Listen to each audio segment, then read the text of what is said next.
Hey, did you hear Chris Christie opened a gym? Oh, no, I'm sorry. George Bush opened a library. I'm sorry, I had those backwards. All right. So George Bush's library opened. We talked about it a little bit last week, but they have a thing now. Well, it's the newest U.S. presidential museum, and it recounts George Bush's 8 tumultuous years in office, but it also gives visitors a chance to decide whether they would make the same key decisions that George Bush did. They have the central exhibit at the museum is called Decision Points Theater. This is true. I'm not making this up. It's not called, hey, you try to do it. I think that's... See how you make out. That's what it should have been called. So it's called Decision Points Theater, and it gives visitors a chance to watch footage of breaking news from the Bush era, listen to actors posing as officials and military leaders offering advice, and then you have to make your own interactive choice on the key crisis that Bush faced, right? So it starts off with a video from Andy Card, which was Bush's chief of staff. And he said, this is the opportunity for President Bush to say, come and try to experience some of that which I had to go through. And I made some impossibly difficult decisions. Yeah, I remember those impossibly difficult decisions, like when he decided not to read Bin Laden set to strike inside the United States. Remember when he decided not to read that briefing? I remember thinking, man, that's a tough call. That was a tough call. Remember when he decided to sit in a classroom for 10 minutes after he was told of the attacks? I remember thinking, man, glad I didn't have to decide between jumping to action in a time of national crisis or finishing a children's book. That was some tough calls. And then when he decided not to go after Osama bin Laden and instead divert our attention by starting an illegal war in a country that posed no threat to us, I remember thinking, man, that is a difficult decision. Because it's such a bad one. Such a bad one. Very difficult. These are all bad decisions. So bad. So they actually let Rachel Maddow's camera crew go inside the Bush Museum and put a camera up again in this Decisions Point Theater. So they're talking about the Iraq War, and on it'll have, you can make 3 decisions. One is lead an international force. That's the decision. Lead an international force. The other one is get another UN resolution, and the third choice is do nothing. So those are your choices. Those aren't false choices, aren't they? First of all, lead an international coalition. I like that. It was like you, Poland, Latvia, and Tony Blair. And I think that was it. We had Australia too. Okay. So here's what George Bush, this is what there's. Across the street there's an International House of Pancakes that gives you a better sense of history. Better choices. So here's what George Bush says at the library. You ready? This is actually happening at the library. So here's the thing.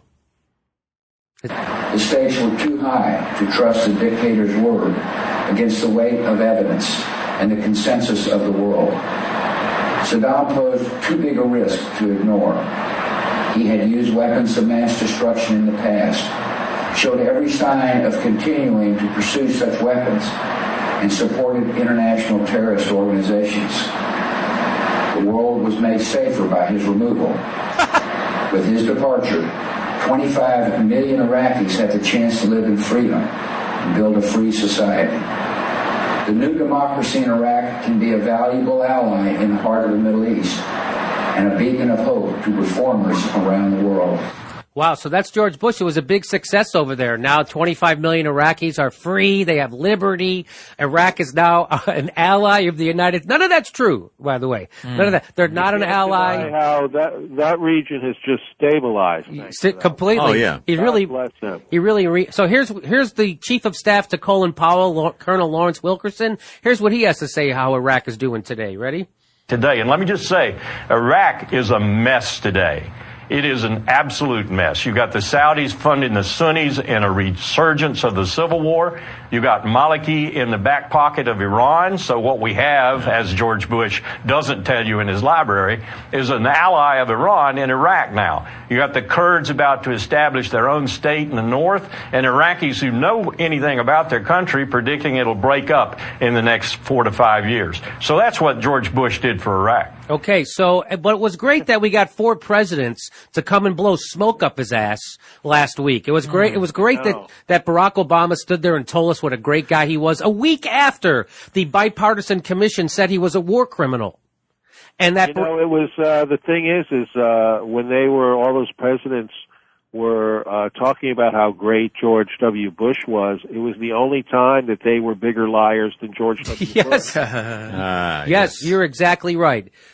Now I forget where I was going. They're in a club, though. Isn't it proper to act that way? I think he was going to buy them dinner, so they were trying to be nice to him. At the International House of Pancakes. Yes. So, and so there's never a reckoning.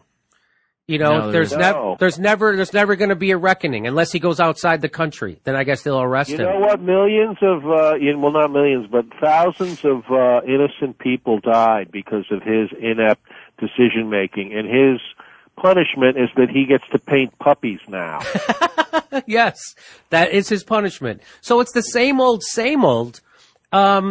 to the point where here's Tony Blair. He was being asked by David Gregory what he thinks of George Bush. Was a very tough question, and here's his response. Here's his response. You saw President Bush up close as a man during very difficult times for any leader.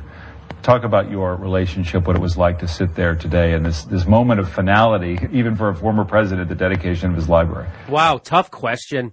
Yeah, Hey, wow. tell us what you think. That on was that on ESPN? Because they were throwing softball. Yeah. What was he like as a man, which has Yeah. nothing to do with, Yeah, I mean, what kind of aftershave did he What kind of use? food did he like? Yeah. You know that guy that you started an illegal war with? Tell me about him.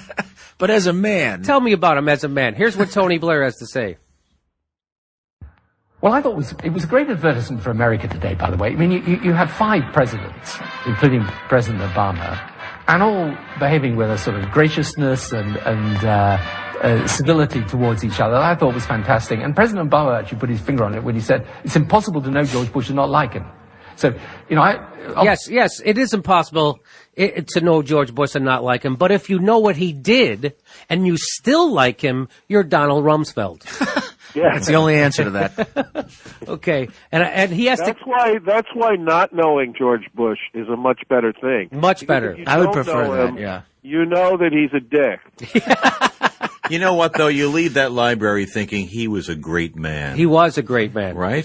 Well, here's Tony Blair's got a little bit more to say. Let's listen. often people say to me back home, they say, come on, you didn't like him really, did you? And I say, no, you can totally disagree with them, but as a human being, he is someone of immense character and genuine integrity. So, you can say people have different views about decisions, but there's very few people who know him who don't like him and respect him as a person. He would have been great on the city council somewhere. Like a mayor of a small town would have been good. I like how they pretend again, Tony Blair pretending. It was just a difference of opinion. I was against war crimes. He was for them. I was against gentlemen's disagreement. I was against lying to my own people in my own country about starting an illegal war for nefarious purposes. He was for it.